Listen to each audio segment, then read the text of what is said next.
Today on Locked On Red Wings, Detroit dominates Tampa Bay as they go on to win their home opener.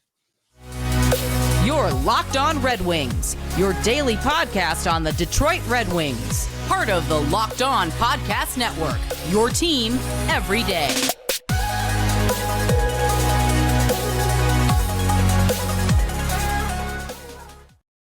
Welcome back to the Locked On Red Wings podcast. We are your hosts, Brian Fisher and Scotty Bentley. I'm a podcast producer for the daily JAWWJ News Radio podcast, while Scott is a host over at Locked On Tigers, as well as a freelance journalist for the Detroit News. And today's episode is brought to you by Sleeper. Download the Sleeper app and use promo code LOCKEDONNHL to get up to $100 matched on your first deposit. Terms and conditions apply. See Sleeper's terms of use for details. Scotty, the Red Wings are back to 1-1. After just an absolute, the score doesn't honestly show it, but that was a dominating win by the Red Wings in their home opener. Just good vibes all around from that game. Yeah, they looked great. And there's certainly like aspects of the game, as to why it was a little bit closer than it probably should have been. But this really was like they were clearly the better team on the ice for like all three periods. Like at no point did you really, and again, like the game got close, and we'll talk about why it kind of got close and whatnot. But even after the goals were given up, like they just went right back to the well and continued to just look like the better team really for all 60. Yeah, I really felt like there was just a stretch during the first period after Tampa Bay was down 1-0, came back and scored to make it 2-1 and took the lead. I felt like that was the time that the crowd got real quiet. It felt like they had kind of spoiled the home opener. And I was like, oh, no, this is the direction the game's going to head now. Like all the air got sucked out of the building. All the energy got sucked out of the building. But then, like you said, all it took was a lucky bounce from Alex DeBrincat, and the crowd roared back. The team roared back. And from then on out, despite the instances that led to goals against, which we will talk about as the one big detriment to this game, it was all Red Wings all night long. And, I mean, I guess we should probably start do you want to start talking about top line now? Because let's be honest, that was like the most exciting part of this game. Or do you want to talk about some of the little news and notes, or should we leave that to the end? No, let's start with news and notes, and then we'll get into the top line. All right. So news and notes. We're recording this on Sunday at 12:30. Robbie Fabry was day-to-day with an injury. They don't think it's going to be long. Second time he's day-to-day already this season. Once during the preseason, once during the regular season now. But he is day-to-day. And they recalled Zach Aston Reese from the AHL just to be a healthy scratch. The Red Wings decided to run 11 forwards and 7 defensemen. If you looked at the starting lineup for the game, that 12th forward that was missing was from the second line. So players were rotating with that second line all night long. I believe JT Compher ended up with taking a bunch of extra shifts. He played 21 minutes of ice time in this game. Because I think there was times where I saw JT Compher with Andrew Kopp out there. It's hard to keep track of. Comfer and Kopp were the two that played a lot. Comfer led all forwards in minutes, like 2 more minutes than Larkin. Comfer had. He had 21, and yeah, even that top line was around like 19. And then, Comfer had a little bit over 20 as well. So, it was mostly like not even close. Comfer had a minute more than any other forward and 2 minutes more than our top line. So you had your centers a lot. You had your second line and third line centers who know how to play wing, cycling in and out of that empty void on the wing with one another. So that's how that played out. Other news and notes, Red Wings got a new goal horn, like an actual, they went back to the real horn, not the recording. They finally listened to the fans, and it sounded, I wasn't there, unfortunately, but it's still like through the TV, you could feel like the extra kick that it brought to the arena. Like when it was the recording, it sounded, I never thought it sounded terrible, but it clearly lacked that oomph that the Joe Louis horn had, because that was a real horn. They got a real horn again. And I mean, it got a workout in this game. 6 goals, 4 plus the, you win the game. They play it then too. Oh, it added to everything. This game, the only thing this game was missing was the red carpet walk because of the inclement weather. But like the game itself, it was just like the perfect recipe for a fantastic home opener. And Larkin brought it up too. He talked about the energy in this building was something that he had never felt before.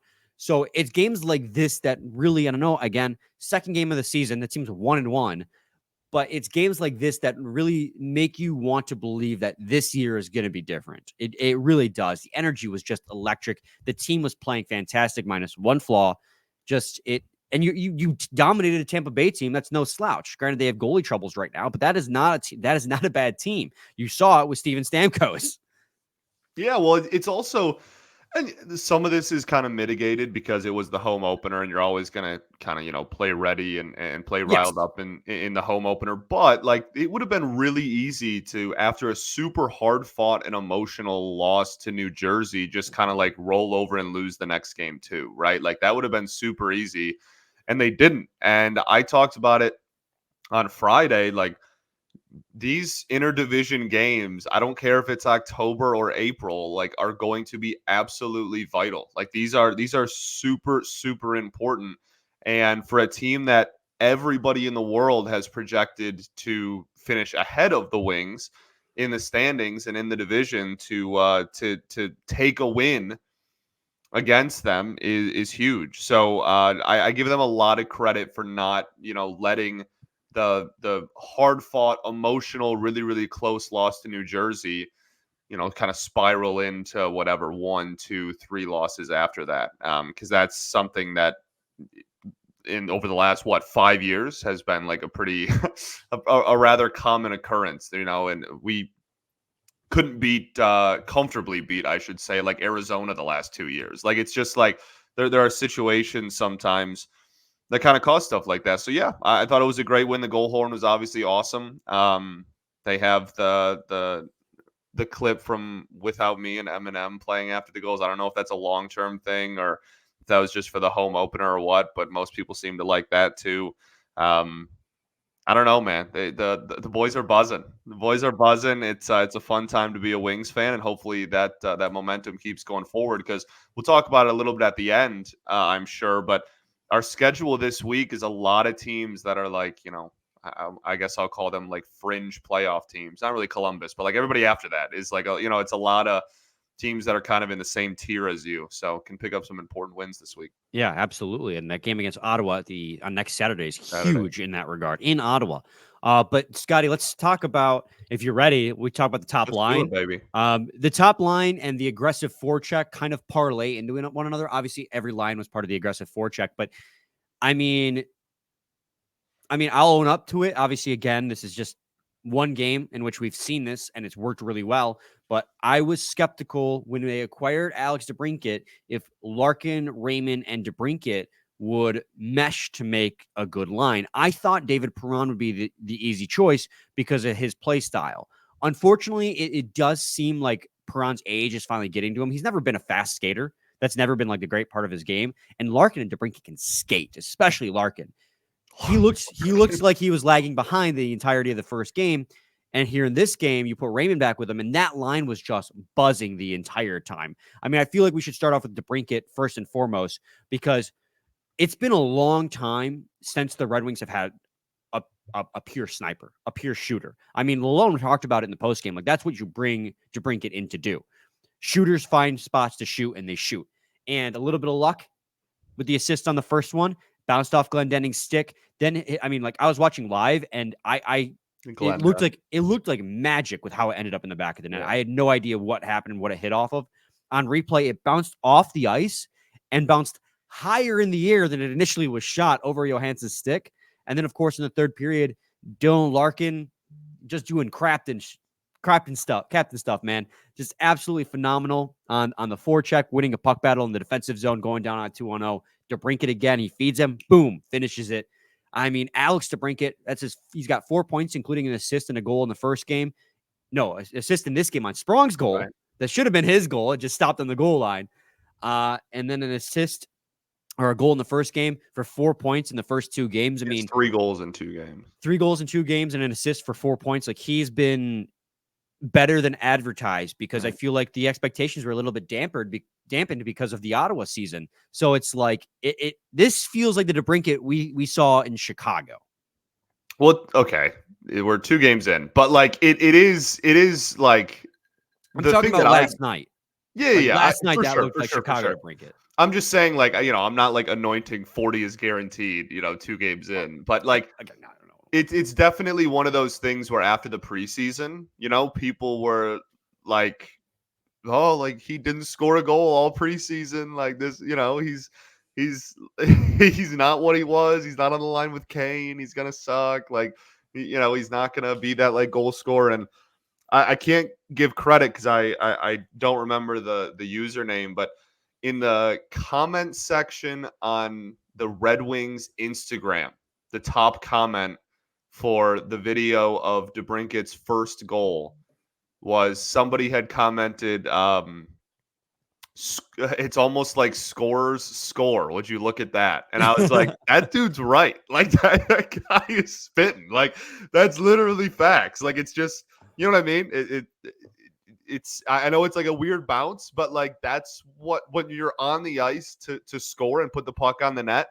Sometimes you're going to get plays like that, and that's why you bring him in to consistently get the puck on the net and consistently give yourself opportunities to put the puck in the back of the net, even if it's, sometimes a weird bounce. Well, it's like John Keating said during the first intermission. You throw the puck at, you're not going to score if you don't throw the puck at the net. And Right. he did. He got really lucky on that shot because I'm going to criticize Ole Mata in a little bit over one of his just throwing the puck out of the net moments. But, score, man. And they find ways to do it. And that was an opportunity where DeBrincat proved it. So 3 goals, 4 points in 2 games. We love the start of the season that he's had. We're going to take a quick break. And when we return, Scotty, we're going to continue the conversation about that top line because that Larkin and Raymond deserve their flowers too. That entire line was just clicking. That was exquisite. Boys were buzzing. But first, I got to talk to you guys today about Sleeper. Larkin scores a hat trick. Red Wings win the Stanley Cup. And if you want to win 100 times your money, play daily fantasy hockey on the Sleeper app. These are all possible scenarios for the season. But to have a chance at winning big, you need to play daily fantasy hockey on Sleeper. As the official daily fantasy app of the LOCKEDON NHL Network, Sleeper is the top choice for daily fantasy sports, especially daily fantasy hockey. With Sleeper, you can win 100 times your cash in daily fantasy hockey contests. Make studs with studs like Makar, Crosby, Bedard, Daniel Sprong. He's a stud. We've seen that the last couple of days. Alex DeBrincat, goal game player. Not Michael Rasmussen, unfortunately, not yet. He's gonna have a hat trick on Monday, and he's gonna get back to goal game player. I'm calling it now. All you need to do is pick more or less on stats for these stars. Choose stats like goals, assists, saves, plus minus, and more. You heard me, Red Wings fans. 100 times payouts on Sleeper. So start paying attention and get your picks right so you could win big. Use promo code LOCKEDONNHL and you'll get up to $100 match on your first deposit. Terms and conditions do apply. That's LOCKEDONNHL. See Sleeper's terms of use for details. Segment 2, Locked On Red Wings podcast. Scotty and I are talking about the just exciting win over the Tampa Bay Lightning and the big role that the forecheck and that the top line played. And we want to talk, let me pull this up because this it melds perfectly into the conversation we're trying to have about this top line. Did you see, Scotty? I tweeted it out last night, the hockey stat card from the game. Yeah. I saw Cat at the top. Cat at the top, but the entire top line was at the top. It's insane. Obviously, Alex DeBrincat having 6, like his final score being 6 in this game in terms of like impact is absolutely insane. If you take away all of his, what is that, production? Yeah, production is that. Take away all of his production, he still leads the team. Yes. That's absolutely nuts. His impact on this game was felt mightily. 2 goals and an assist. How could it not be top number 1 star? I mean, he talked about it in the post-game interview with Trevor Thompson. Like this is more than he could have ever have imagined playing with Detroit, the team that he grew up loving. He said his favorite player growing up was Pavel Datsyuk, which threw me off because I'm still in this mindset, Scotty, little tangent here, that professional athletes are just older than me. Like I just think of you need to get rid of that, bud. Well, right. And so he's like, Pavel Datsyuk's my favorite player. And I'm like, he was one of my favorite players growing up. And then I clicked like, oh, he's younger than me by like a year. Yeah, you need to nip that in the bud because that is not true. Right. But you grow up watching these players and you always think they're adults and like you never quite. Yeah, no, I get you. I feel you. It's just so funny. Obviously, Lucas Raymond and Dylan Larkin up there as well. I mean, part of the reason why I think Lucas Raymond in this game had such a positive impact on that top line. And I hate to sound like everyone on the media, because everyone keeps saying it, but it's true. The muscle he's put on looks like it's been helping him tremendously, and it Yeah, he looks like looks he big, man. looks like he has something to prove in these first 2 games. I thought he looked pretty solid in the first game too against the Devils, but this game especially. I mean, first of all, was it? How do you pronounce the guy's name? The guy he launched into the bench. Into the bench, Yeah. baby. Into the bench. Asimone. I'm sorry, Yeah. guys. I'm really bad at pronouncing some of these names. But he launched him into the bench, and it's like he wants to prove, like, hey, I gained officially 12 pounds. I don't know how true that is. You know how that stuff gets inflated. But he looks a lot stronger out there. Like, I was paying close attention along the boards to see, if he would still get pushed off the puck. And yeah, there were a couple times, but he was like holding on to that puck a lot stronger than he was last season. Again, through 2 games. But it was nice to see. And of course, his goal, Scotty, came off of just the phenomenal work that Dylan Larkin put in. And, he's just every single year, he has that C on his chest. He's looking more and more like the captain this team needs. For sure. Yeah. I mean, yeah. The biggest thing with Larkin is, man, like, not that anybody ever forgets, but like, he's so fast. Like it's unbelievable how fast he is, right? Like even the DeBrincat play, right? Like the DeBrincat goal, the second DeBrincat goal, like that was a rush where he started all like it wasn't a natural rush. Like there wasn't like nobody back there. He just skated around like the defenseman back and like created a rush just by how fast he is. So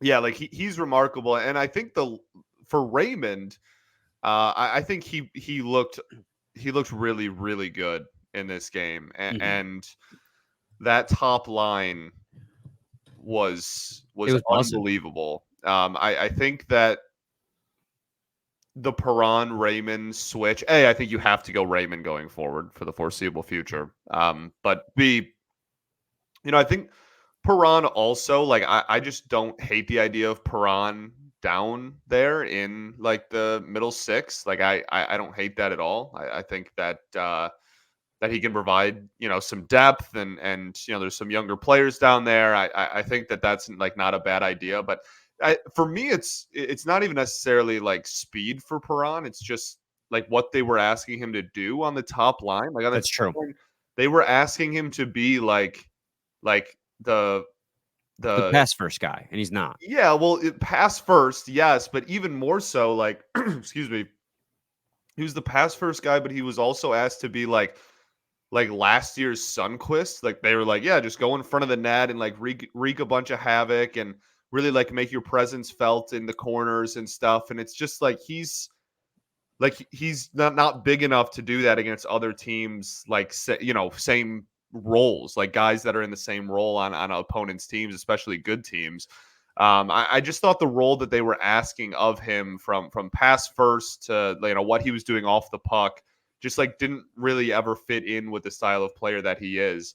And not that Raymond is, but I think that they don't like they're that top line with those 3 is so talented that I don't know. It's kind of just feels it's so fast that it kind of just feels like it's impossible for it to not work out. Yeah. I mean, I think Perron is really strong in the corners, and on the power play, I actually haven't hated his usage. I don't like him being the net front guy, but I like him as the puck retrieval guy behind the net because he really excels at winning those puck battles. So I think on the power play, he's done a really good job of keeping plays alive after like failed shot attempts, because he'll go behind the net and he'll keep possession. I like his usage in that manner, but he's also, I mean, we texted about it. He's also a shoot first guy. He had a bad game in this one. He really did. He did not look stellar. Yeah. He and Kopp, in my opinion, didn't really have a great game. But that's neither here nor there. We're trying to keep it positive overall. He just, him on the top line, one, he's too slow, I think, unfortunately, at this point. Still a really good player. Like, you have to find his role, and his role is put him in the circle where he can shoot because he'll score from there. Yeah. But he's also a shoot first guy, and you can't put him with Larkin, who's also a shoot first guy. Well, sorry, DeBrincat, who's a shoot first guy, and then Larkin, who can do a little bit of both, but takes plenty of shots. I think Larkin had 7 shots in this game. Mm-hmm. Putting Raymond with them, who can keep up with the speed, but is also a pass first guy who can feed Larkin and can feed DeBrincat. I think that is going to mesh better in the long run. The big problem is going to be whether or not he can be strong enough long term in those corner battles. But last night it worked out great. Yeah, So absolutely. we got to take another quick break, but when we return, there's so much we got to talk about. We haven't talked about like all the other lines. We haven't talked about the defense. We haven't talked about the things that didn't look great in this game. And we still have to talk about the fact that they're playing Columbus today by the time you're listening to this. So all of that in segment 3. Stay tuned to Lockdown Red Wings. But first, I got to talk to you guys today about eBay Motors. Wrong one. There we go. Passion, drive, and patience. What brings home the winning trophy is also what keeps your ride or die alive.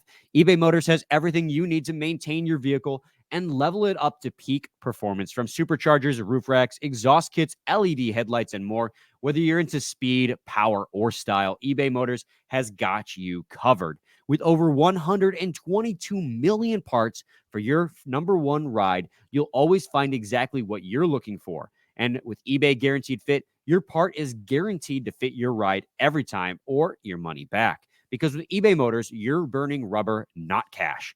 With all the parts you need at the prices that you want, it's easy to turn your car into the MVP and bring home the win. Keep your ride or die alive at ebaymotors.com. Eligible items only, exclusions apply. eBay Guaranteed Fit only available to U.S. customers. Segment 3, Lockdown Red Wings podcast. Well, the top line was definitively like the best part of this game. I thought, for the most part, a lot of the other lines showed up as well. Especially, I'm really liking JT Compher, Scotty. I was a little nervous when they signed him to a similar deal to Andrew Kopp. That, again, through 2 games, I'm just hype after a really good win. So I know I can get a little bit hyperbolic at times. But I was a little bit nervous after the Andrew Kopp deal last year, and how that was a really slow start, that maybe we'd make the same. Don't want to call it a mistake, because I don't think Andrew Kopp was a mistake. He just was coming off injury, had no, preseason or training camp. But JT Compher's looked really good. He looked really good in the preseason. He's looked really good early in this game. He's rewarded with his first career goal with the Detroit Red Wings on a nice tip from a Moritz Seider shot. Yeah, absolutely. Well, and the biggest thing, again, like, not only did he do that, but we talked about earlier, he got a ton of ice time. He's like the definition of a two-way forward, and I just think that he is exactly the type of non-top line center that, like, Yzerman wants in this organization. So I think that he's looked great. I think he's looked really great. He gives you a look on special teams. You can put him with anybody, and his style is going to translate. Like, there's a lot of versatility in that. That, again, if you're going to roll 11-7 sometimes, like, versatility in forwards is very much needed. Like, he really does give this team, like, kind of everything they need. Jack of all trades type of player. I think he's looked fantastic. He was one of the guys that I was really excited about over the summer, that a lot of people were, obviously. And I think so far, 2 games in, he's looked pretty darn good. And while I don't think that Kopp had like the best game in the world either, I mean, he ate big minutes too, because he brings a similar type of versatility that JT Compher has. I mean, Kopp was put in like any moment where they needed defense desperately. Kopp was on the ice. Like, Kopp was, late in the 4th, right when it was a 1-goal game, and Tampa went 6-on-5. Like, Kopp went on the ice. Like, Kopp was very much just like the, we need defense right now. Get out there, bud. And I think that he did really well in that role. Obviously, where a lot of people look at the offensive production, but well, I mean, like you said, like, I'm not going to be too hard on Kopp, because he was put in, obviously JT Compher put in the same positions, played really well. Kopp was eating big minutes with this team. So I'm not going to be too critical on him of a guy that they asked to do a lot in this game. I mean, I think Dylan Larkin, your captain, who granted only had to play on one line, only had 19 minutes of ice time. Meanwhile, Kopp and Compher, who are your second and third line centers, had to take up double duty on the wing. Ended up playing more minutes than him with 20 minutes and 21 minutes of ice time. Also, note, Klim Kostin only had 9 shifts in this game, 5:41. So the Red Wings were essentially playing with 10 forwards, because Klim Kostin did not see the ice that much. Right. I really liked, guys, I really think I might have underestimated Christian Fischer. What he brings to the table. He is the dog of this. He is a dog. Like, That is the way to describe him. I'm not even just like being me. Like he's literally a dog. Like he's physical, he's grimy, like goes into corners, unbelievable forechecker. Like he is an absolute dog and I love him. yeah, he had 15 shifts in this game for 11:53 of ice time, and he had 1 shot, 0 goals, 0 assists, plus minus was 0. So like you look at his baseline stats, you think, oh, he didn't do much. But every time I saw him out there, like you said, Scott, he was in the corners, he was hitting guys, he was racing for an aggressive like we talk about the aggressive forecheck. Like he was one of the guys I was always like, wow, he is being really aggressive on the forecheck. And I felt like that impact was felt on the ice. I mean, we talked about how last year this team was so soft, and you think a lot of these acquisitions might have been to bring a little bit of an edge, especially to the offense. Christian Fischer, I mean, he's bringing that presence. I thought he was really good in the game. And granted, I want to say this as a caveat before I say this. He only had 10 minutes of 36 seconds of ice time at even strength. So when I say he led the team with an expected goals for percentage of 90%, know that that's also on significantly less amount of ice time than anyone else, save Klim Kostin. So, yes, he led the team in expected goals for percentage and relative, which is quality shot attempts at 5-on-5 when he was on the ice. He did end with almost 12 minutes because he's on the PK every single time. So yeah, but this is just at the time. Yeah, I know. I'm just saying, like strength. he added a a couple minutes of special teams play, and the PK I thought looked pretty solid too. So yeah, absolutely. And obviously here, I'm just trying to say that in his limited ice time, he had a big impact, and I loved seeing that from Christian Fischer. Where is he at on Hockey Stat Card? Hopefully he had a positive impact. No negative impact for Christian Fischer. He's like middle of the pack. Again, limited ice time, limited impact you can make. Fourth line, and you take it. No negative game score composition for him, just positive for him. I'm talking too long about Christian Fischer. Just overall, I really love the aggressiveness, the forecheck. We've seen this now in 2 games. It's surprising to me, Scotty, that this is the kind of the direction they're heading with this team. Because Derek Lalonde is such a defensive-minded coach. I don't know if this is intentional or the players are just hyped up, but the forecheck the last 2 games has been incredible. The Devils kind of figured out the way around it, and they took advantage of it. The Lightning, not so much. The big pro to this is in the offensive zone, you're forcing turnovers, you're getting a lot of chances, and it showed. Red Wings outshot the Lightning 42-25, which is just insane. I'm trying to think of the last time the Red Wings not just had 40 shots, but almost 20 more shots than their opponent, especially one of the caliber of the Lightning, who I know are a little bit older now, but are still very good with their core. About 30 going into the third. Yeah, it was insane. They had over 30 by the end of the second period. I know that definitively because they talked about it. And DeBrincat had 5 shots. Kopp had 3 shots. Larkin had 7. Raymond had 5. Sprong had 6, which, by the way, your boy, he's been a great acquisition through 2 games, too. I'm just saying Sprong for Hart. I'm just throwing it out there. Just saying. Just throwing it out there. I mean, even Jake Wallman had 3. I love the aggressiveness of this forecheck to create opportunities.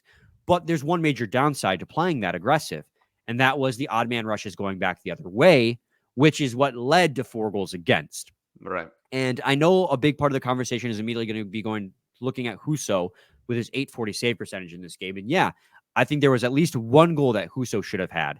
There seems to be in every single game.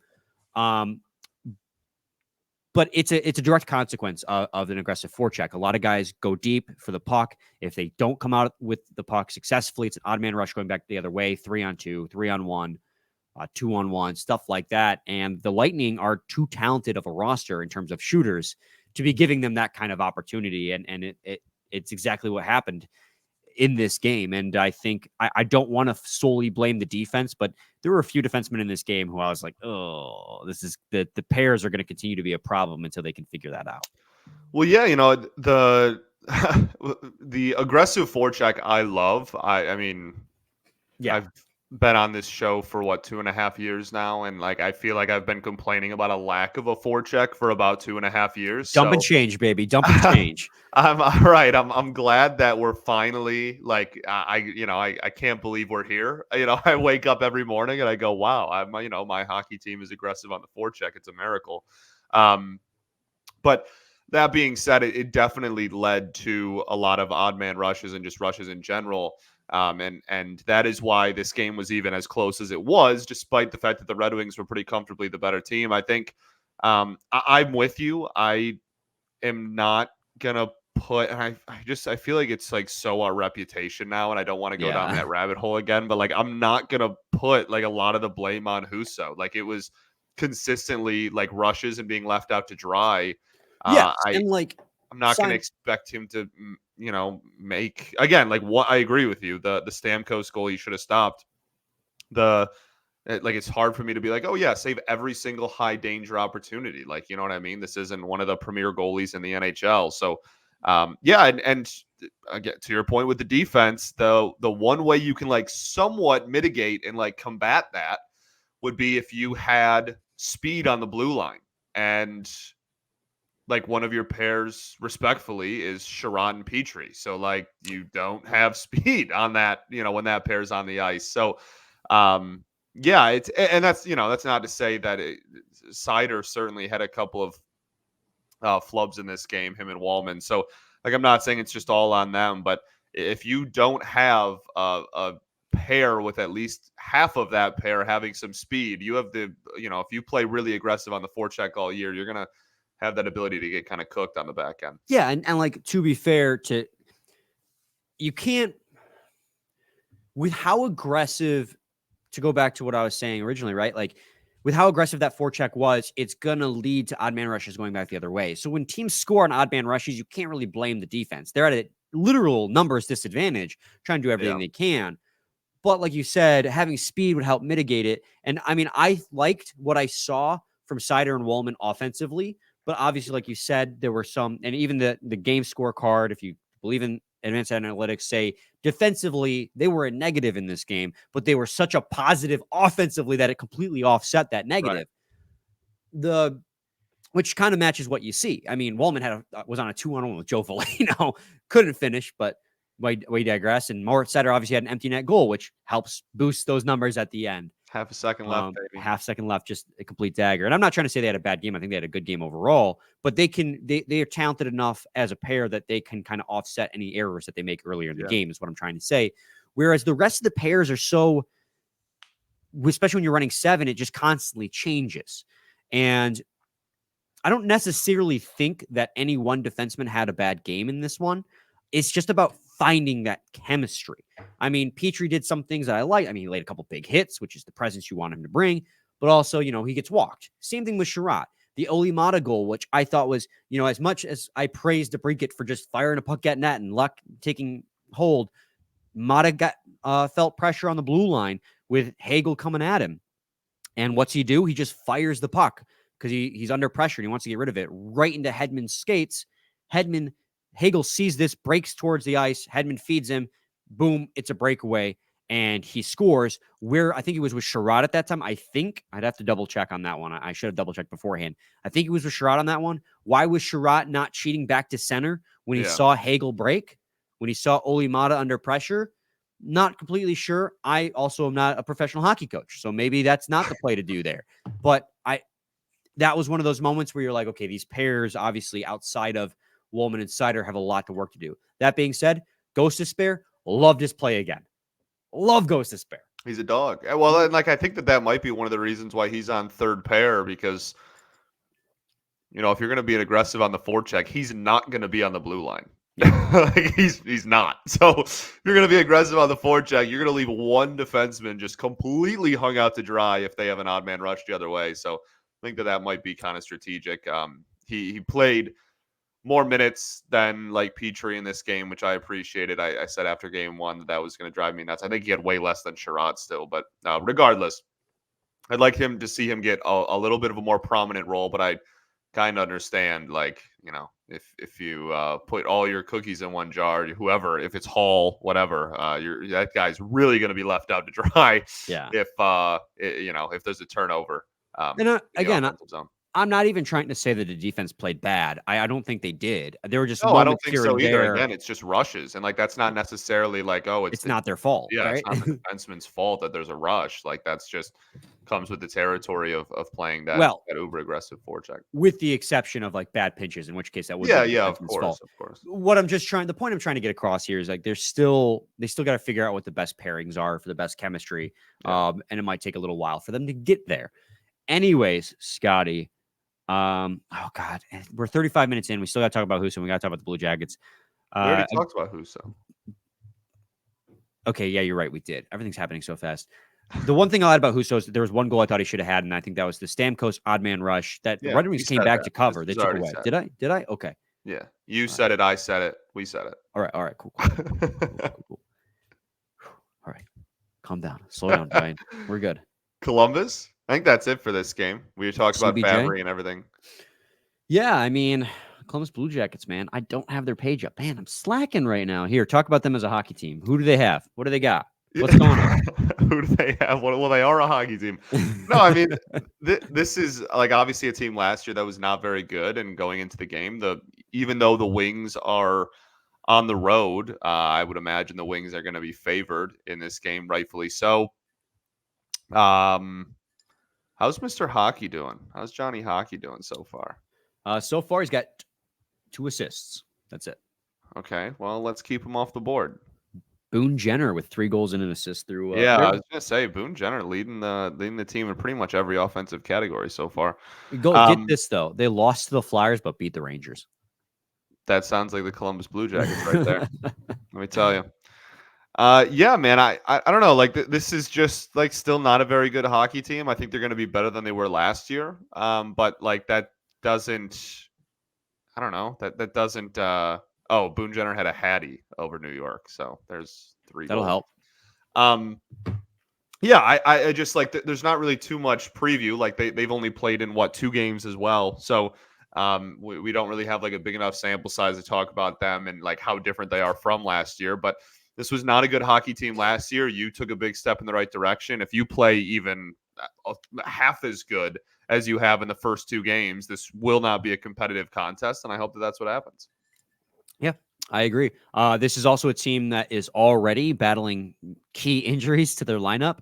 Zach Werenski's out, I believe, for like a couple weeks. I'd have to double check on that exactly, but I remember seeing him out. Merzlikins left the game with illness against the Rangers. So whether or not he'll be healthy on Monday is up in the air. If I was a guessing man, I'd say he probably will be because hockey players are freaks. Yes. Who was it last week who puked in their helmet? Oh, yeah, dude. I don't remember who it was either, but I saw that. It was a goaltender, but it wasn't Merzlikins. Another goalie who was sick, and I'm drawing a blank on who it was, literally did not get pulled until he vomited inside his cage. Yep. Absolutely. Goalies especially are weird. Yeah, goalies are weirdos, dude. But this is a game you should win. Like, you're going to Columbus, yes, but like the Blue Jackets aren't a good team. And if you want, we talked, feels like I'm parroting what I said last year, right? Like, good teams beat bad teams. Yeah. And obviously, this is hockey. The Rangers learned that lesson just the other day, losing to the Blue Jackets. But the Blue Jackets are not a good team, especially with the mess they have going on behind the bench. So if you're a good team and you want to prove it, you go there and you handle your business. You come out 2-1 to come back home for a game later in the week against the Pittsburgh Penguins. Like, this is a must win in my books. I know it's only game 3, but like, you handle your business against teams that you view as inferior. Now, that's us viewing that. I know them as a hockey team are never going to view any particular team as inferior. They're going to go out and try their best. But that's just me as a Red Wings fan. I don't think the Blue Jackets are nearly as good as the Red Wings right now, which is nice to say. Feels like it's been a while since we can say any team isn't as good as the Red Wings. But this is a team you should beat. Agreed. Which, of course, means might be the first game of no Husso. Yeah, you're right. I mean, Husso's gotten back-to-back starts. But at the same time, like, Husso's your starter. You keep running him out there, right? Yes, but they also, like, their big point going into the season was, like, we don't want to burn him out because he was so bad at the end of last season, and that entails not starting him a month straight to start the year. Yeah, I agree. That's going to be interesting to see. I think you're And right. it's Columbus. Like, and I know that I could have pie on my face and we could lose and put, play Lion and then I look like an idiot. But like, It'll probably be Reimer. but like, look, like, yeah, I agreed. I'm just saying, like, you play New Jersey, Tampa, Columbus, and then your next two games are Pittsburgh and Ottawa, and then Calgary. Like, where in that do you play not Huso? Columbus. Like, I think Good that point. it's a pretty prime spot for that. Yeah, no, I think you're spot on with that. Anyways, predict your goal scorer. I mean, Daniel Sprong. You've been right so far. I'm going to change it up because I've been wrong so far. I'm going to go JT Comfer. Okay, I'm putting $1 million on Michael Rasmussen to score now. Right. That would track. All right, Scotty, we were way over time. Yeah. That's what happens when the Red Wings play aggressive and play great. We got to break down a lot. Anyways, yeah, got any final thoughts? We ball. We ball. We'll be back with a new episode tomorrow, recapping the game against the Blue Jackets. So stay tuned. Same time, same place. It's your team every day. Every day.